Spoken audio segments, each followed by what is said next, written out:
here I am, this big marriage person doing all this research and stuff.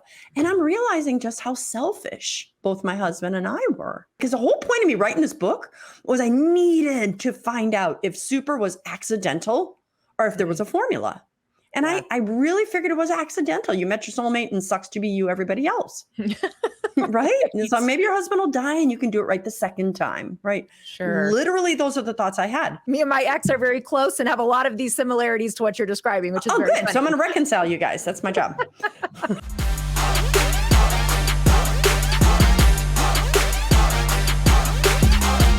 This is Relatable, Relationships Unfiltered. Hey, welcome to Relatable, Relationships Unfiltered. Today I'm hanging out with Dr. Christine Bacon, relationship expert. We chat all about super couples, including what they are and the secret formula to achieving super couple status. So Christine, how would you define a super couple? What does that mean? And then we're going to talk about how we even achieve that. But let's start with what is a super couple? So it's a simple definition. When I went interviewing these couples, I had 3 criteria, well, maybe 2. They had to be married at least 10 years because I figured if they weren't married that many years, they still didn't get through all the garbage, right? Sure. And then they had to be, that was 1.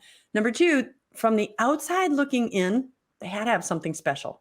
So really, it's just all of us looking at them and go, oh, they're such a cute couple. Oh my gosh, they just have something extra, But then I added the third part, Liz, which was because I approached some super couples, what I thought, and they're like, we're not super. So from the inside looking out, they had to say, yeah, we got something special. And that was it. What is something special? Like, how would you define that? Well, okay, I'm going to throw it back at you after I kind of answer. But sure. It was always because I had a troubled marriage. So when I got married and it was good for a couple of years. And then after 4 years, when I left my husband, it was, and I felt like it was miserable for many, many years. And so I'd look at those couples, how no matter what was said, he'd say something that just built her up. And then, she would receive it. Well, it's like they never fought publicly. There was this gentleness, this love. It was really just the way that they communicated. Again, it wasn't just that newlywed, you remember 1 or 2 years where you expect it. It was 5, 10, 15, 20 years later. And they just are so loving with their words and actions towards each other above what we see in normal society. Okay. It sounds like it's a vague answer, but those are the couples I went after. I'm like, you got something different because you stand out. How'd you find them? Really funny. The first one, well, like I think about I'm the class of 83. I know you were probably not even born back then. And I remember our class of 81 class couple. They were just adorable. It's like, oh my gosh, they just had that thing, whatever that thing is, right? So technically they were one of the first ones back then.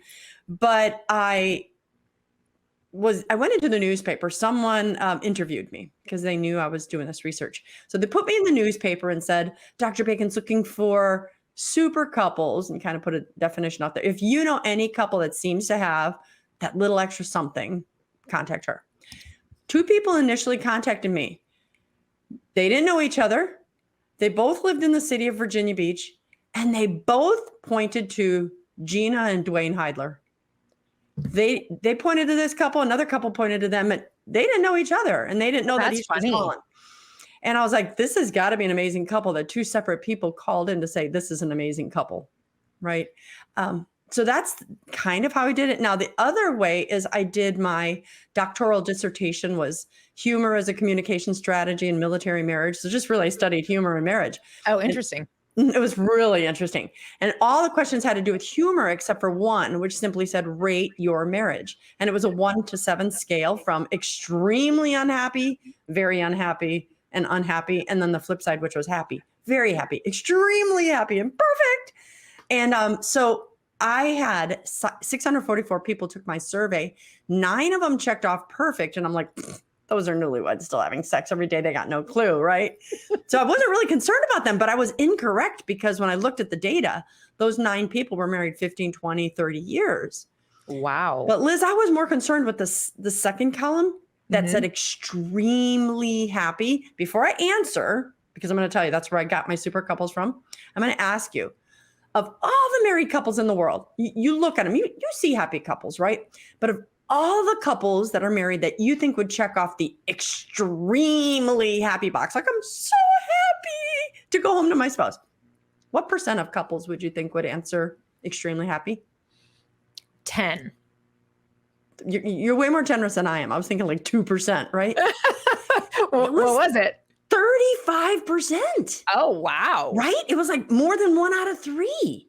And then I'm sitting at my computer crying because I'm in my miserable marriage and I'm just wishing it would get good, and it didn't. And I figured I just married the wrong guy. And I'm crying. I'm like, what does that look like? I just want to know what it's like to be happy, But then I felt the Holy Spirit say, go find out, go interview those couples. So that's a really long response to your question, but those are the people I interviewed. And then every now and then people would add to it. So I would be traveling and they'd go, oh, I know a super couple in Chicago. Oh, I know a super couple here. So word of mouth. And what would you find out about? Well, first of all, okay, this is the cynic in me. Is that percentage, like when you talk to those couples and really sat down and had a conversation, were they actually extremely happy? Yeah. Okay. And not they had to be. Happen, I had to ask that question, right? I was like, so what would you rate it? And they're like, oh, extremely. And some of them actually said, because they were engineers and stuff. So, okay, if you give me 1 to 7, I'm going to say 7. But if you say perfect, because it went extremely unhappy to perfect, they go, nothing's perfect, but I would check it off if it didn't say perfect, but they're like, I'd give it a 7. So I was like, wow.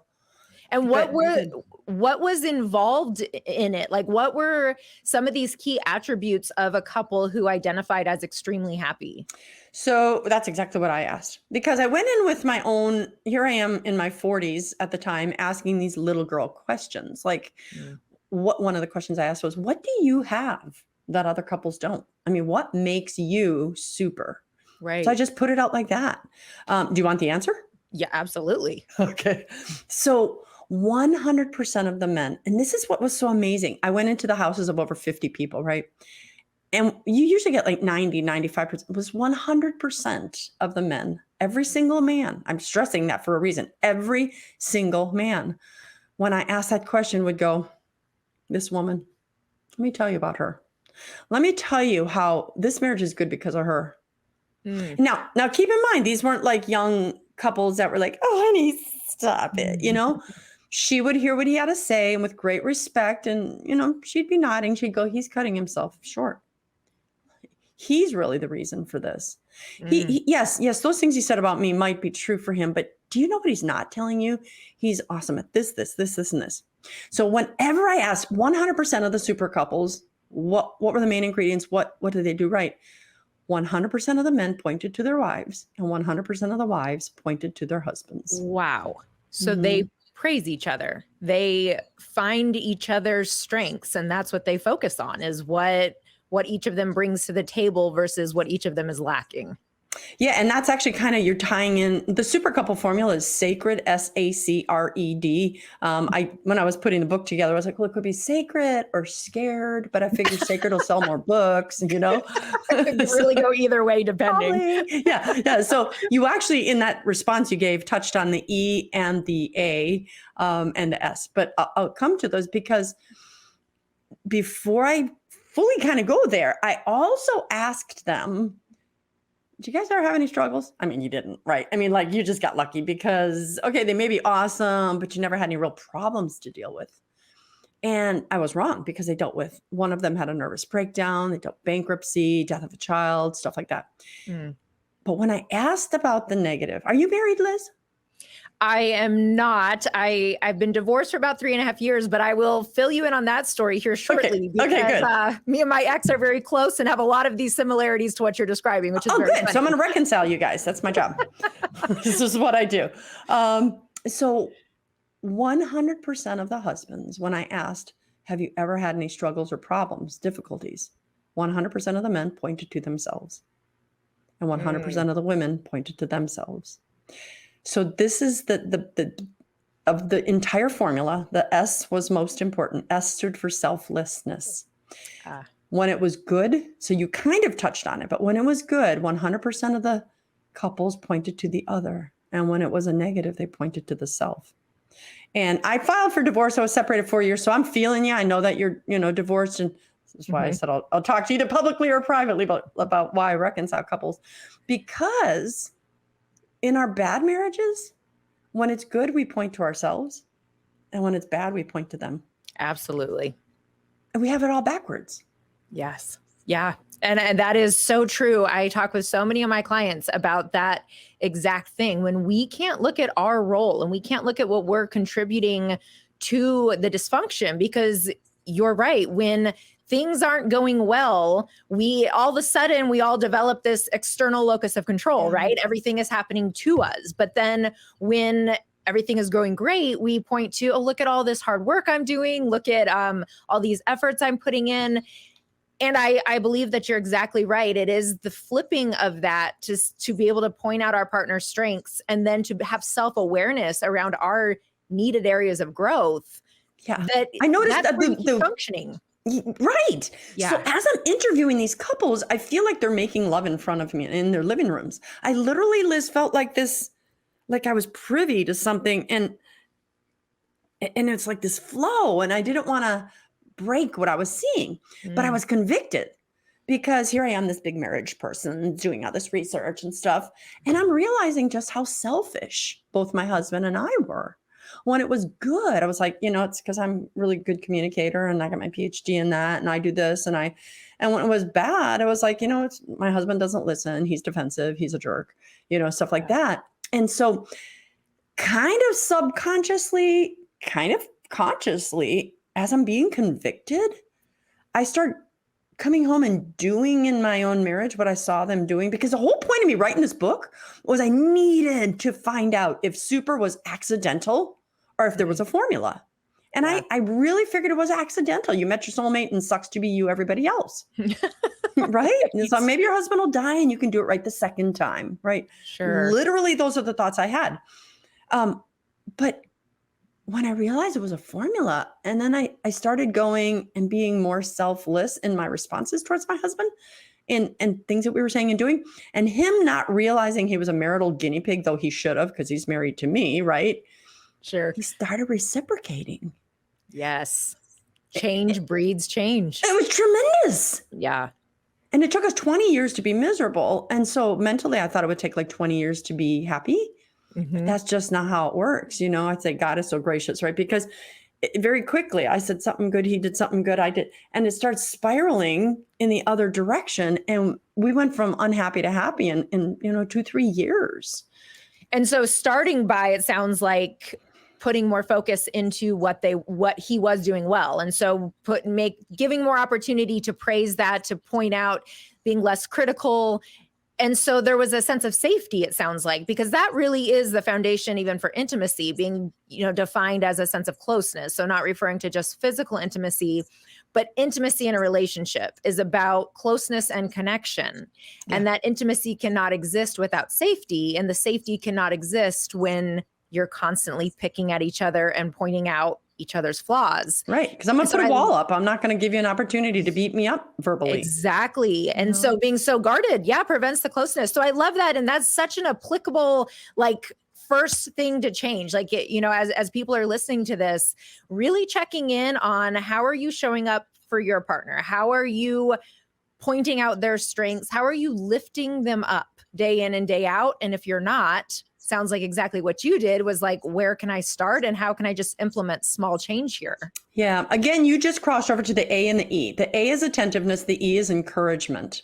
So they definitely super encouraging of one another. So I can jump ahead to that if you want. Sure, and then I'm going to come back to the S and the A. Okay. Is in the encouragement. So the beginning of my book, it talks about the 6 faulty assumptions I had. I went into it thinking they must have married the right way. For instance, I was pregnant. Then I got married, pregnant, then married, then a wedding, and then college. And I always told my daughters, do it the opposite of me. Go to college, then get engaged, then get, married, then have kids. It's a really novel concept, I was like, please try it that way. So that was a faulty assumption. Another faulty assumption is they must have learned super from their parents. That's not true. Their parents were usually pretty screwed up. And so one of the faulty assumptions was a pessimist could not be married to an optimist. These had to be optimist married to optimist. And when I started interviewing them, Liz, I found out that nearly every super couple was an optimist married to a pessimist. I was like, well, that doesn't make sense. So what's going on here? But as just for the sake of the time that we have in the show, that one stumped me. And I'm like, what am I looking at? What am I looking at? And so my mind, as I'm parsing my data and analyzing in my mind as I'm going for my runs in the morning, I'm like, what? And I was like, oh, wait, it's not optimism versus pessimism. It was encouragement versus discouragement. Unhappy couples are discouraging of one another. Again, I love my husband, and I'm only saying this now because he knows I do this for a living and he lets me. And I have huge faults. But one of Danny's faults was that he was super discouraging, right? Honey, I'm going to write a book. Oh, well, yeah, a lot of people, you could write a book, I'm sure, and you'll do good, but most books no one ever reads. Yeah, I'm going to start a business. Well, yeah, I mean, you could, but most businesses fail. And he didn't realize he was knocking me down. Yeah. He was just being realistic, but he was discouraging everything I did. And I felt like, you don't believe in me. I can do nothing. And one of the super couples I interviewed was actually a friend of mine, one of my best friends. And she said to me, do you know, Christine, that's Danny's job. Because I'm like, I'm trying to build myself up. I have no confidence. I mean, I want to have this, I get this radio show and I feel, and she's like, you shouldn't have to build yourself up. That's your husband's responsibility. And so super couples are super encouraging. One of them I interviewed, they were the youngest super couple I had. They were in their 30s. And I remember Trisha said, or her husband is Jim. And Jim said, Trisha is the most encouraging person there is. And he said, I could come home and say, I'm going to run for mayor of Virginia Beach. And she'd be like, wow, that's big. But you know what? If anybody can do it, Jim, you can do it. He said she encourages me in everything. So all that to say, the S that we're talking about, selflessness, and the E, while similar, they're different. The selflessness was truly very much more tangible. Right. Do I wake up in the morning and think like, so I run 6 miles every day.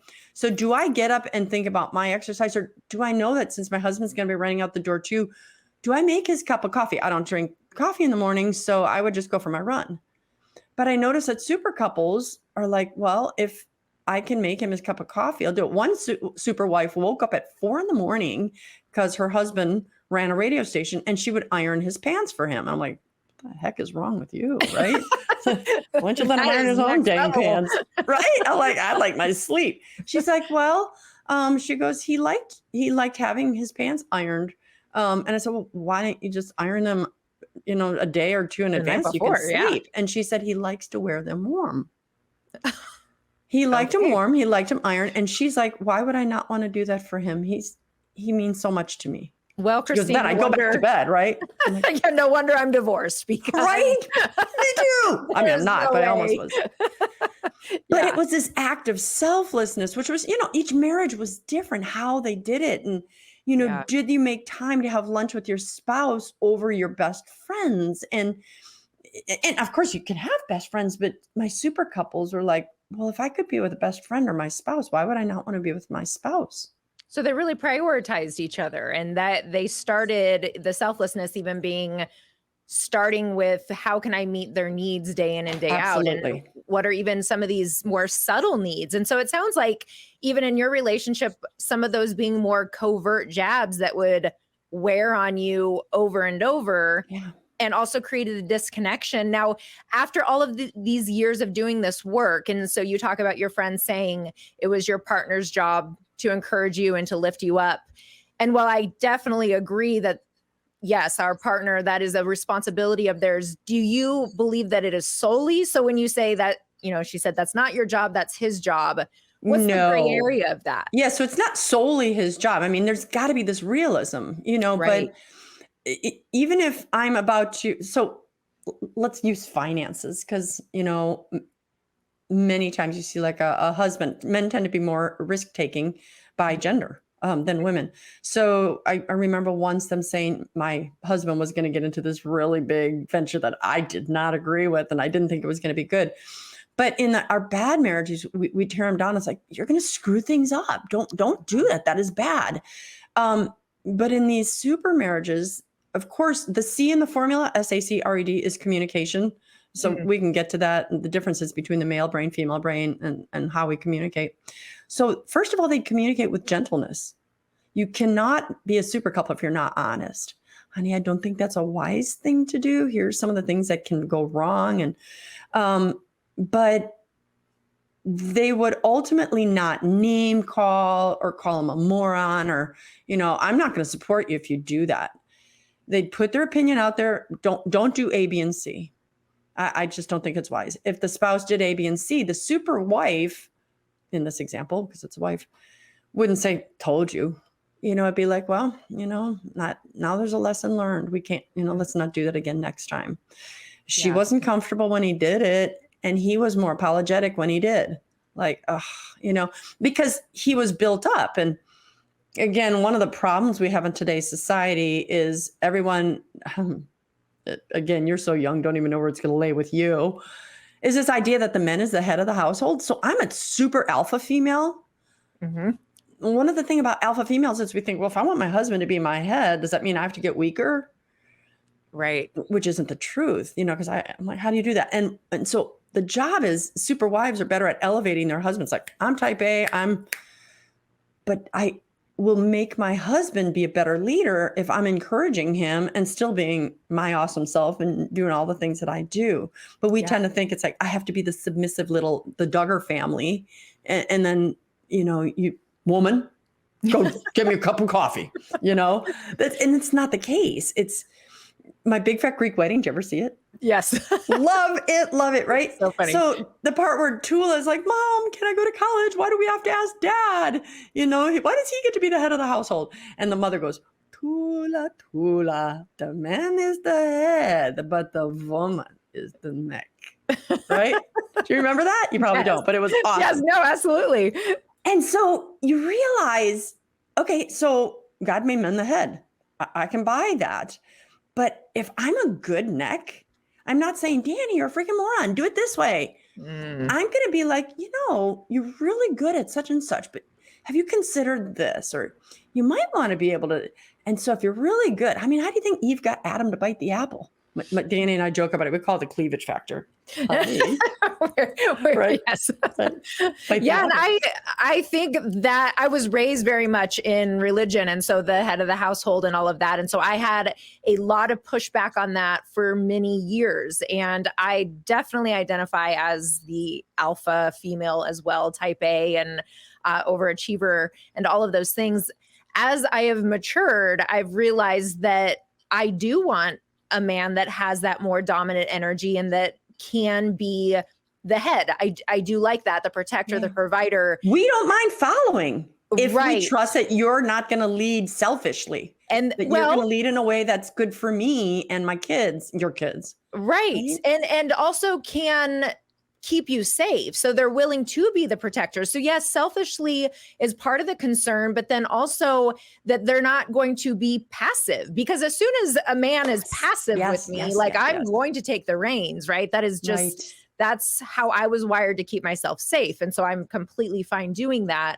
But when a man can demonstrate that he has the ability to be assertive and to be the protector and provider, then I am happy to allow that to happen. But I think what you're saying is exactly right. It is my job to encourage and to lift him up so that he feels assertive to do that. Right. We tear them his down. Job to be safe. Right. Yeah. And so again, comes back to safety on both sides. Well, and it touches what you said earlier. I just did a video short on my website, breakfastwithbacon.com. But it's talked about how do you really make a woman feel safe? Because most of us strong women, it's like we have zero problem following a man if the man is leading in a direction that we feel is, like you said, keeping us safe. But it was safety doesn't just mean, are you going to push me out of the way when the bus is coming and take the hit?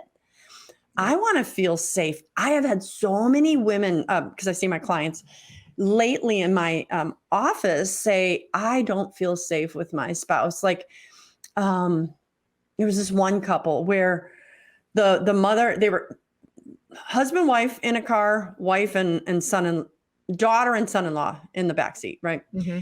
And the mom and the daughter were having a fight, arguing about something. And at one point, the daughter says, "You're such a bitch," right? Shouted out to the mother. And the husband did nothing. He didn't defend her. Now, whether or not he agreed with what the mom and the daughter were arguing about was irrelevant. Yeah. His job, his role was to say, don't you ever speak to your mother like that. Don't you ever. Because that wife then felt like she wasn't protected. Yeah. You threw me under the bus. You didn't protect me. I'm not safe. You're supposed to be my knight in shining armor, period. And even I think what a woman brings to a man when maybe she's having a rough day, she's having a hard time, she's overwhelmed, she's stressed, and his ability to show up for her in an emotionally safe way is also another key indicator here. And so when maybe a woman is feeling irritable, she's feeling overwhelmed, and so she's not showing up as her best self, does he have the ability to take a step back and see, okay, I can see where this is coming from. And this is not to condone emotional abuse or to condone that she's allowed to be an asshole and he just has to take it. That's not the point. But is he able to see it and vice versa? It goes both ways. Correct. Are they able to see it through a different lens of they're having a hard day, they're having a hard time, I can be safe, I can hold space for this, versus, well, they're throwing jabs, so I'm going to throw them right back. And I think that that is also when I've talked to my women clients about what helps them to feel safe. That's a big part of it, to know that the emotional intelligence exists to be able to validate, reflect, and explore her experience. But emotional intelligence can change. Your IQ is set. Sure. And approximately 18 years old, 16 years old, you're pretty much where you're going to be. Right. IQ can go up. And so I always say IQ is intelligence, EQ is wisdom, right? Yeah. So are you humble enough to say, okay, I need to grow in wisdom here? So just to make sure we have that first clarification. So we are in this feminist dominated society. And one of the problems is we have beat men down as a society, saying things like toxic masculinity. Well, what the hell is that? Well, sure. I want my husband to be masculine. I don't want an effeminate man, but they, out of love for us, out of respect for us, have been taught, well, maybe I need to back off and let her do it and then help in this disorder. So even when men want to be assertive, they don't feel safe to be, because even if in their own marriage they feel safe, they walk outside in public and someone's at a restaurant going, that's abuse. You should be offended that your husband did that. He shouldn't open the door for you. You can do that yourself. So men are kind of like, and I've had them say it, should I pull her chair up? Should I open her door? Oh, I hear that all the time. don't want her to be mad. Yeah. So it's really a damned if you do, damned if you don't. And as a mother of a son, I feel that, a mother of a teenage son who's recently starting to date. And we have those conversations too, that men are really put into a box of one or the other, versus really the man that we want, as you're saying, is masculine, but is able to step into his femininity and is able to step into that safety. But I agree with you that as a society, we're really fucking men over in that way. And it's really unfair. Yeah. And I don't want to even say stepping in his femininity, although that's how society tries to say it, right? You should be feminine. It's like, no, you can be loving and tender, and that's masculine. So one of the issues that men have, and so it's not innate. So I've been teaching them, it's like, okay, your wife flaking out, she's just had a rotten day, and she's even actually railing on you. The natural instinct for the man, more so than the woman, but for us as well, is to pull back. It's like, okay, she wants her space, I'm going to give her space. She's in a bad mood, I'm going to leave her alone. And what I tell guys to test this, and they're like scared to death, right? Said when she's like, all that.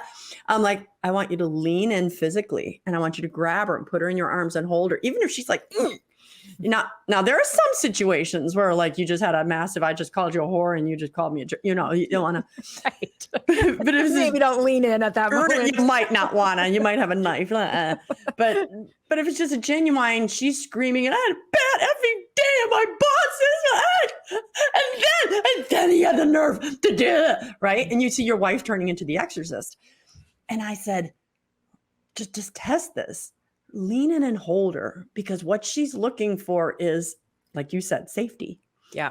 And so again, she might pull away at first because she's not used to this response, and your response is to run, but that's exactly when she needs you most. And then I also talk about the nerve endings on our backs, whole tons of studies about the oxytocin production. So, when you hold someone and when you're rubbing right up their back, it's hitting all these nerve endings that produce oxytocin, which it's called the cuddle hormone, tend to be friend. It draws you closer to the person. Men have it as well. Women have so much more of it. When we produce oxytocin, we're so much nicer. So I'm like, just hold her. And there is a bonding, there is a calming, and there is I do feel safe. And so most of the time when men do it, it's like, okay, Christine, but if this doesn't work, I'm calling you, right? You're being held accountable. Right. But they have done it. And my own husband, I'm the PhD in communication here. I'm rubbing it in again, right? I'm the super couple author. I even had to tell him, that's not what I need you to do, is pull away from me. I need you now to hold me, And so he was like, terrified, but okay. And he started doing it. And he's like, I'm here for you. And I was like, it's good. I'm glad you're here. Because I'm going to get mad if you walked away, So it worked. And it said, I love you. I don't understand. I don't have the right words, but can I hold you to show you I'm here for you? And that is exactly, yes, what I'm referring to even when I talk about the feminine energy, and from the feminine masculine polarity, that's the whole, you're familiar with that, I'm sure. That is a lot of modern, maybe even pseudo psychology around that. However, that's exactly it, because I think for men, either they want to withdraw or they're going to try to fix it. And that is it's one of those two, versus just, let me just hold you in this. Let me just hold space for your experience. Are you familiar with Myers-Briggs? The temperament? Yeah. Mm-hmm. So for your listeners, viewers that aren't, it's the personality. It's the most popular personality test in the world. And it's these dichotomies, extrovert versus introvert, sensor versus intuitive, thinking versus feeling, and then judgers versus perceivers. So you can have two extroverts married, two introverts. And by the way, it's a continuum. So you can kind of both be somewhere on the line. The only dichotomy broken down by gender is the thinking feeling. Statistically, 66% of men prefer the thinking function. Doesn't mean they don't feel. Right. And 66% of women prefer the feeling function. And of course, you're like, well, yeah, she doesn't think. I'm like, let me punch you in the mouth first. But yes, women think and men feel.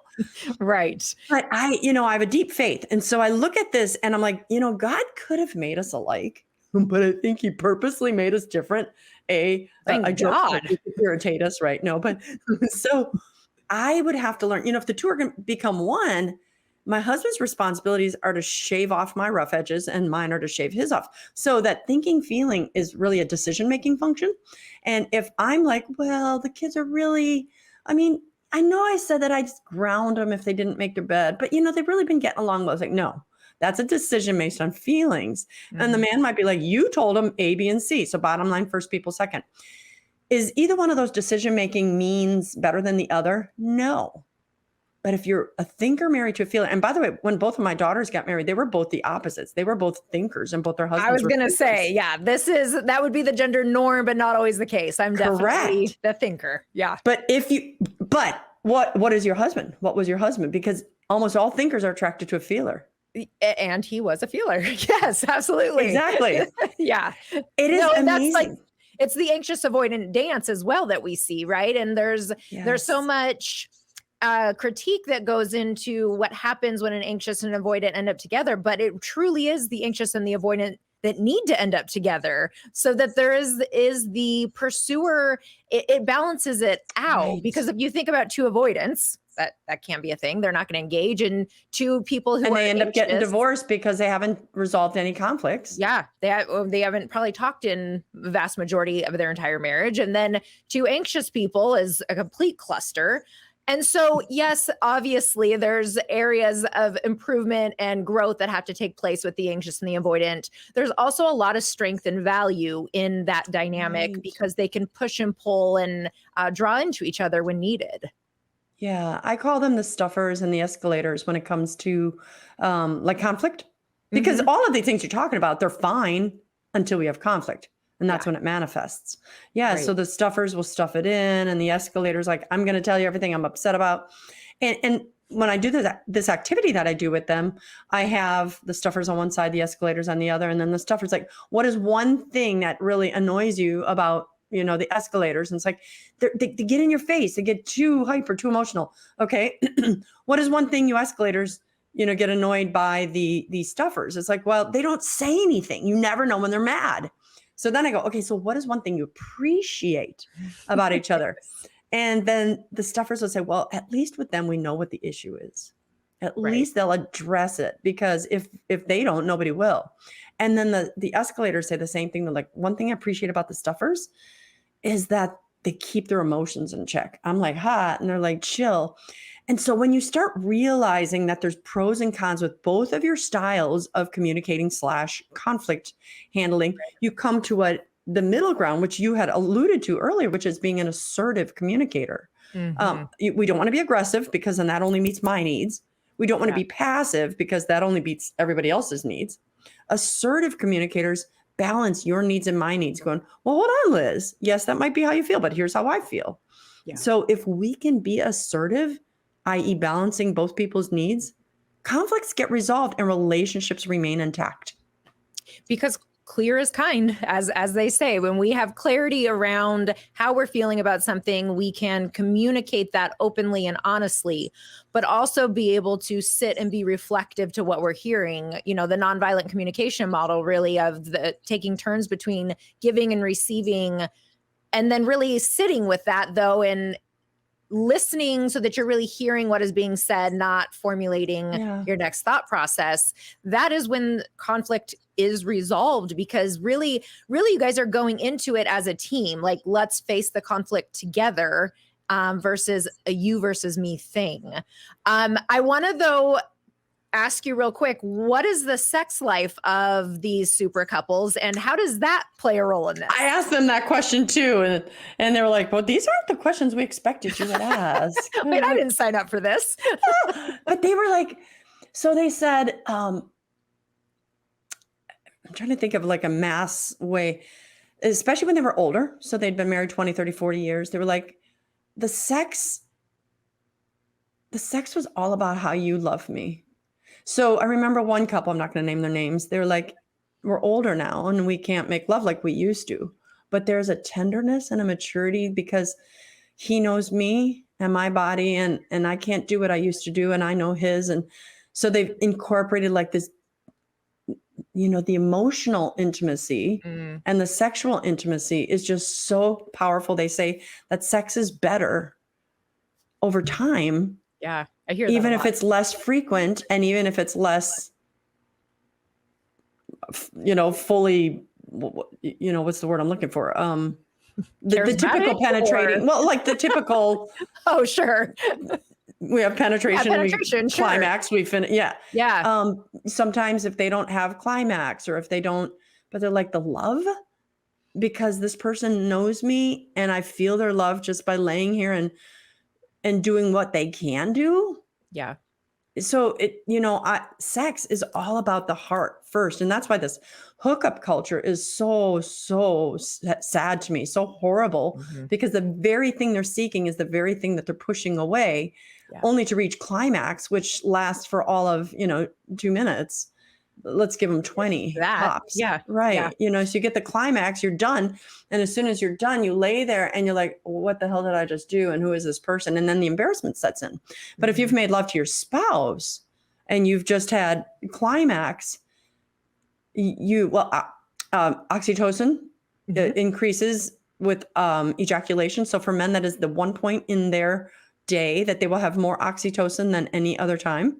So ejaculation is great for the guy. And it's about the only time that he'll want to cuddle, but because his body's not used to oxytocin, it causes him to fall asleep immediately. So I'm like looking at your ladies and saying, don't get mad at him if he falls asleep right after, or he doesn't want to talk because he just feels great. Because he just ejaculated. Okay. Because our oxytocin is also up. That's when it's like, that was wonderful. Let's talk about our dreams and our futures. And it's like, it's like, honey, what? But it's understanding of each other. Once I understood that about my husband, I wasn't thinking, what a jerk. You got what you wanted. And then I never thought that about my husband, by the way, because we never struggled there.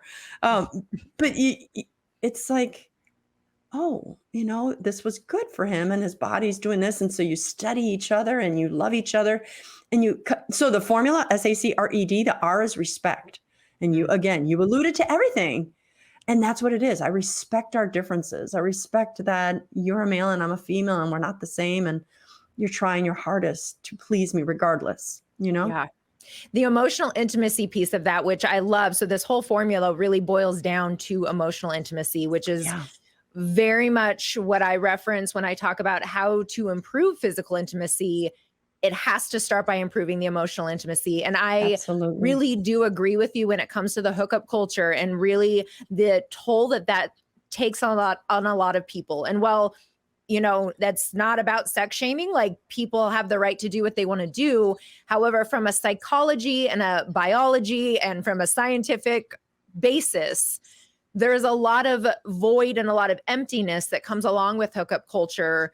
And to say that sex is physical intimacy or physical intimacy is sex is simply not the case, because that is not what intimacy is. And so I love, really, your formula boils down to how do we develop emotional intimacy so that when we do have our sexual experiences, we also feel safe and connected doing that as well. And so it doesn't matter if it's this circus and, whatever you end up doing, or in later years, it is a lot more mild and just it's a more low-key experience. Regardless, the connection and the intimacy is the same because that safety and connection has been established. Yeah. The D in the formula is deliberateness. I looked at one couple. I asked them all, but I looked at one couple and I said, did you guys just wake up selfless? You both put each other's needs first. And the girl's name was Brooke. And she goes, no, Christine, we're human. We're just as selfish as anybody else. She said, but I realized if I'm going to be with this man for the rest of my life, I need to wake up and find out, how can I please him? What can I do today that is going to bring our marriage closer together? And so the D is deliberateness. They would wake up and intentionally think about, how can I be selfless? The A was attentiveness. They pay attention to what their spouse does well and not so much what they do poorly. How can I pay attention to what my spouse is doing for me and not his areas of flaws? How can I communicate better? How can I respect him better, encourage him better, or her, vice versa? And so the D, which was deliberate, meaning you really have to practice at it. The good thing was that over time, it became habitual and it really wasn't as much of an effort. And super couples said this as well. It's like, it's kind of an effort in the beginning, but it becomes natural, like a river over time. And that's that intimacy you're talking about. It's absolutely. I know what you're thinking. I know what you're saying. I don't have to ask you. And there's just so much peace in knowing I can look at my husband and knows what I'm thinking, and we can go make a decision just like that. Absolutely. And, we've based most of this conversation, or pretty much this whole conversation, around heterosexual couples. You and I both are heterosexual. And so that's how, and I know a lot of your research was based in that. But I just want to say for our listeners of all different sexual orientations, genders, lifestyles, this content is applicable across the board. And so really that deliberateness, the respect, the selflessness, all of that applies no matter your relationship situation. If you want to have a strong, safe, connected relationship, it requires intentional efforts towards that. So I just want to put that disclaimer out there because it really is applicable across the board. I actually do other classes, and I realized that the super couple formula was applicable to, I do like the super customer service rep, the super leader, the super, because think about it as a boss. The formula, selflessness. If your boss puts your needs before his or hers, you're going to be a happier employee. Yes. If your boss is paying attention to what you do well, though he or she has to pay attention to areas you're screwing up because of the bottom line, right? But they're like, you're really good, Liz, at what you're doing here. We're going to work on this area there, but I really appreciate you do great here. Communication. If your boss pays attention and communicates in a way that's more edifying, or in a way that recognizes that gender differences in communication, respects you, encourages you, and is deliberate. this formula applies there. This formula applies to your relationship with your sister or your brother. This applies to Your children. all your relationships. Yeah. Yeah. Because I can respect my children, even though I'm the boss of them. Right.